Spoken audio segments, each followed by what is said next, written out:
नमस्कार, Navbharat times online में मैं हूं श्रेयांश त्रिपाठी और हम मौजूद हैं यहां पर उत्तर प्रदेश की कुछ बड़ी खबरों के साथ। लखनऊ में राज्य मुख्यालय से हमारे संवाददाता हेमेंद्र त्रिपाठी हमारे साथ जुड़े हैं, जो उत्तर प्रदेश की सियासत से लेकर राजधानी लखनऊ और प्रदेश के अन्य जिलों के तमाम हालातों को हमारे सामने रखेंगे। आज का मुद्दा लखनऊ में प्रियंका गांधी की तमाम बैठकों से लेकर जेपी नड्डा का प्रस्तावित दौरा है, जिसमें बीजेपी अध्यक्ष पहुंचकर बूथ शक्ति केंद्रों को मजबूत करने की बात कह रहे हैं।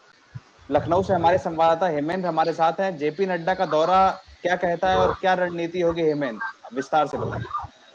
जी, आगामी चुनाव को लेकर के बीजेपी यूपी बीजेपी है वो इस बार खास प्लान तैयार कर रही है। वो इस प्लान में कल से शक्ति बूथ विशेष बूथ का जो अभियान जो चल रहा है, शक्ति जो भी शक्ति केंद्र हैं बीजेपी के, तो उस शक्ति केंद्रों के जरिए जो है कल जेपी नड्डा प्रदेश भर के लगभग 27,000 से अधिक जो शक्ति केंद्र हैं उनसे जो बूथ स्तर के जो कार्यकर्ता हैं उनसे जुड़ेंगे, उनसे चुनावी रणनीति पर बात करेंगे, चुनावी जो तैयारियां हैं उनका जायजा लेंगे और साथ ही साथ जो योजनाएं जो चल रही उसको आम लोगों तक कैसे पहुंचाया जाए इस पर बात करेंगे। तो इसको लेकर के जितने भी बीजेपी के पदाधिकारी हैं जो सरकार में हैं और जो संगठन के हैं, वो सभी पदाधिकारी इस शक्ति केंद्रों पर जुड़ेंगे, शक्ति केंद्रों पर शामिल रहेंगे और साथ ही साथ जो भी बूथ कार्यकर्ता हैं उनसे बात करेंगे। तो इस लिहाज से ये देखा जाए कि कल से लगभग ये जो अभियान चल रहा है बूथ स्तर का, उसमें प्रदेश भर के जितने भी कार्यकर्ता हैं सभी से कल बीजेपी के जो पदाधिकारी हैं वो जुड़ने वाले हैं और जेपी नड्डा जो राष्ट्रीय अध्यक्ष हैं बीजेपी के,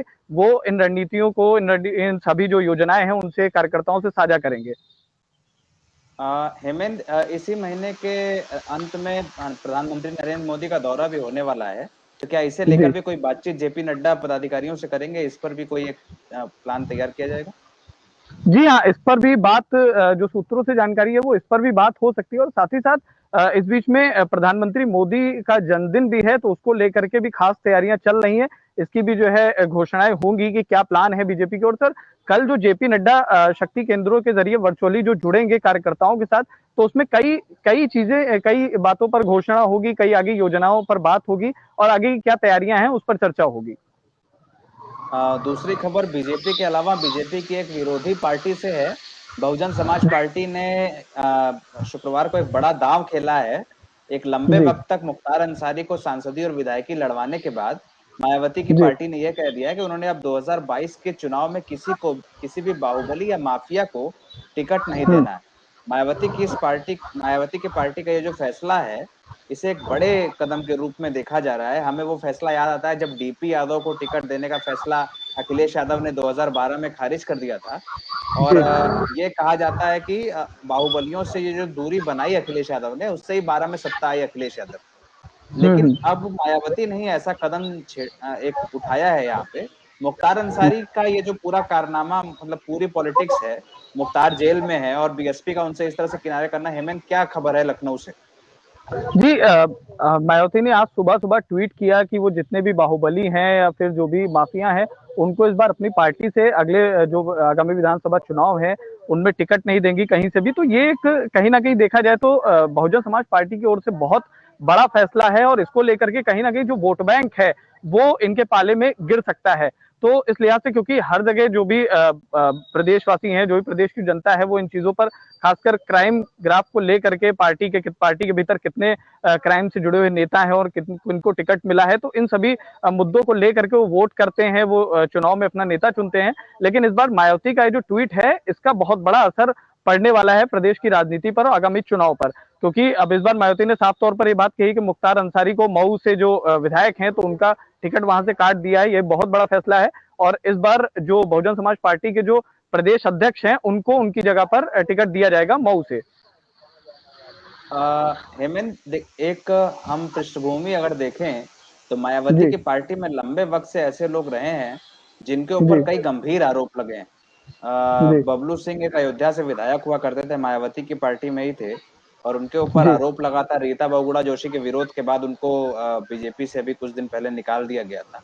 ऐसे कुछ और नेता भी रहे हैं। मुख्तार अंसारी के अलावा फेहरिस्त में कई नाम हैं जिनको कहा जाता है कि मायावती की पार्टी का संरक्षण था।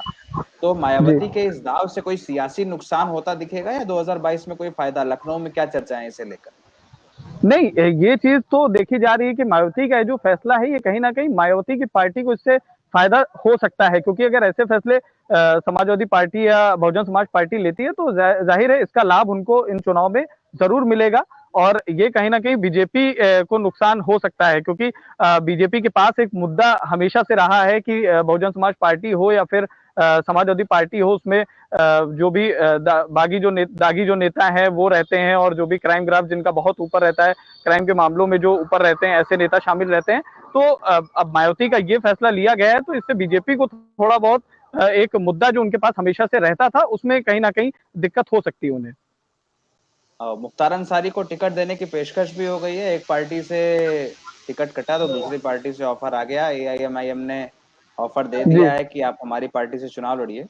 तो इसे जी। लेकर कोई चर्चा, कोई संवाद, कोई बातचीत ओवैसी की पार्टी की ओर से क्या प्रतिक्रिया दी गई? देखिए, ओवैसी की पार्टी की अगर बात करें तो पार्टी पूरी तरीके से, अभी तक ये कहा जाता था कि समाजवादी पार्टी कहीं ना कहीं सपोर्ट में है, और लेकिन ओवैसी की जो अभी 3 दिन पहले जो बैठक हुई थी, जो प्रेस वार्ता हुई थी लखनऊ में, उसको देखते हुए उसमें ओवैसी ने साफ तौर पर ये बातें कही थी कि समाजवादी पार्टी से उनकी बातचीत हुई थी। उन्होंने कहा था कि अगर मांगे रखते हैं तो फिर हम पार्टी से सहयोग लेंगे या फिर सहयोग देंगे, लेकिन ऐसा ओवैसी का कहना है कि समाजवादी पार्टी की ओर से अभी तक कोई जवाब नहीं आया उनका। तो इससे ओवैसी का जो मत है, ओवैसी का कहना यह है कि वो इस बार यूपी की 100 सीटों पर चुनाव लड़ेंगे, अपने प्रत्याशी उतारेंगे अपनी पार्टी से। तो कहीं ना कहीं ओवैसी मुस्लिम वोट बैंक पर, क्योंकि हर बार हिंदू वोट बैंक को अपनी पार्टी में लाना चाहते हैं जितने भी राजनीतिक दल हैं। तो इस बार क्या हुआ है कि जितने भी पार्टी हैं, चाहे सपा हो, बसपा हो या बीजेपी हो, सभी लोगों ने ब्राह्मण वोट बैंक और इन पर अपनी राजनीति शुरुआत की है। लेकिन अब समाजवादी ओवैसी की जो पार्टी है, ओवैसी ने साफ तौर पर यह कहा है कि मुस्लिम वोट बैंक को लेने के लिए उन्होंने मुस्लिमों से अपील भी की है कि अगर हम इस बार अपना नेता चुनते हैं तो कहीं ना कहीं हमारी सुनी जाएगी, अगर और कोई नेता बैठेगा तो हमारी नहीं सुनी जाएगी। इस तरीके से उन्होंने अपील की है, तो मुस्लिम वोट बैंक पर खास तौर पर नजर टिकाए हुए हैं। हेमेंद्र, आपने हिंदू और मुस्लिम वोट बैंक की बात की। अलग अलग पार्टियां अपनी अलग अलग सियासत करती हैं। हिंदुत्व जी के वोट बैंक पर एक और बड़ा फैसला हुआ है। भारतीय जनता पार्टी की यूपी सरकार ने आज एक हम्म। फैसला लिया है कि मथुरा में जो कृष्ण जन्मभूमि का जो स्थान है, उसके 10 जी किलोमीटर के आसपास की परिधि को तीर्थ क्षेत्र के रूप में विकसित किया जाने की बात कही गई। जी वाराणसी और अयोध्या के बाद मथुरा पर फोकस है। विंध्याचल जी धाम का काम चल रहा है और तमाम जी जगहों पर मंदिर की सियासत हो रही। जी बीते दिनों मथुरा में मांस और मदिरा के बिक्री पर रोक भी लगाई गई थी। तो जी हाँ। ये फैसला लिया गया है कि तीर्थ क्षेत्र बनाया जाएगा 10 किलोमीटर का इलाका। क्या ये कोई हम्म। सियासी फैसला है या तीर्थ क्षेत्र का विकास और पर्यटन ही इसका मूल उद्देश्य है? जी, देखिए, हम ये चीज़ शुरुआत से जब चुनाव जो चुनाव था 2017 का, उस समय जब सरकार बनी तो उसमें उस दौरान राम मंदिर को लेकर के चीजें छेड़ी गई और राम मंदिर की शुरुआत की गई। अब चुनाव के आखिरी वक्त में या फिर जो 2022 का जो चुनाव आना है उससे पहले मथुरा की बात की जा रही है। मथुरा के मंदिर, आज ही योगी सरकार की ओर से फैसला लिया गया है कि जो कृष्ण जन्मभूमि है उसके आसपास का जो 10 किलोमीटर की रेंज में जो क्षेत्र आता है, 10 किलोमीटर का जो क्षेत्र है वो तीर्थ स्थल घोषित कर दिया है। तो ये कहीं ना कहीं अब एक सियासी मुद्दा तो है ही है, और साथ में हिंदू वोट बैंक जो है वो बीजेपी ने सही समय पर एक दांव खेला है उसको अपने पक्ष में लाने के लिए। उत्तर प्रदेश का विधानसभा चुनाव 2022 में होना है, लेकिन सुगबुगाहट 2021 की शुरुआत से ही हो रही है। हेमंत समेत हमारे तमाम संवाददाता उत्तर प्रदेश के तमाम इलाकों में सियासी गतिविधियों पर नजर बनाए हुए हैं। हेमंत, लखनऊ में प्रियंका गांधी की एक बैठक भी हो रही है। कांग्रेस ने भी अपने दाव खेल दिए हैं। तो हम ये मान के चलते हैं कि कांग्रेस ने भी कमर कस ली है। मायावती ने बाहुबलियों का टिकट काट के एक संकेत दे ही दिया है।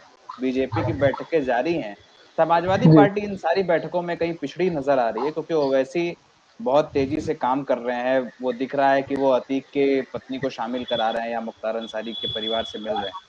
लेकिन इन सबके बीच उत्तर प्रदेश की सियासत कहाँ पहुंचेगी और उत्तर प्रदेश का राजनीतिक रसूख कहाँ तक बरकरार रहेगा?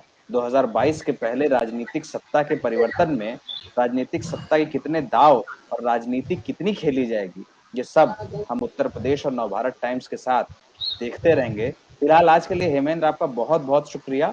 आप उत्तर प्रदेश की राजनीतिक खबरों और सारे हालातों पर नजर बनाए रहें।